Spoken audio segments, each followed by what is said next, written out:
చప్పటి కూరలు తిని చప్పబడిపోయిన నాలుగుకి ఈ కూరగాని చేసి పెట్టారంటే వారానికి 4 సార్లు ఇదే చేసుకొని తింటారు. ఇంటి ఫుడ్కి దూరంగా ఉన్న వాళ్ళకి ఇది చాలా బాగా పనిచేస్తుంది. ఎందుకంటే చాలా సింపుల్గా అయిపోతుంది, పెద్ద ప్రాసెస్ ఏముండదు.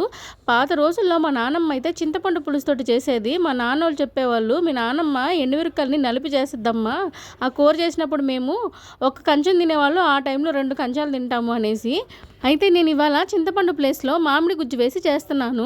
దీన్ని పచ్చి పులుసు అంటారు కదా, అందుకనే పచ్చిగా వేసి చేస్తారు. నేను కొద్దిగా కాల్చి చేస్తున్నాను, కొద్దిగా టేస్ట్ ఉండడం కోసం. అప్పట్లో పొయ్యిలో ఎండుమిరపకాయలు కాల్చి మరీ చేసేవాళ్ళట. ఇప్పుడు మనకి పొయ్యిలు దొరకవు కాబట్టి నేను ఇట్లా గ్రిల్ ప్యాన్ మీద కాల్చుకున్నాను.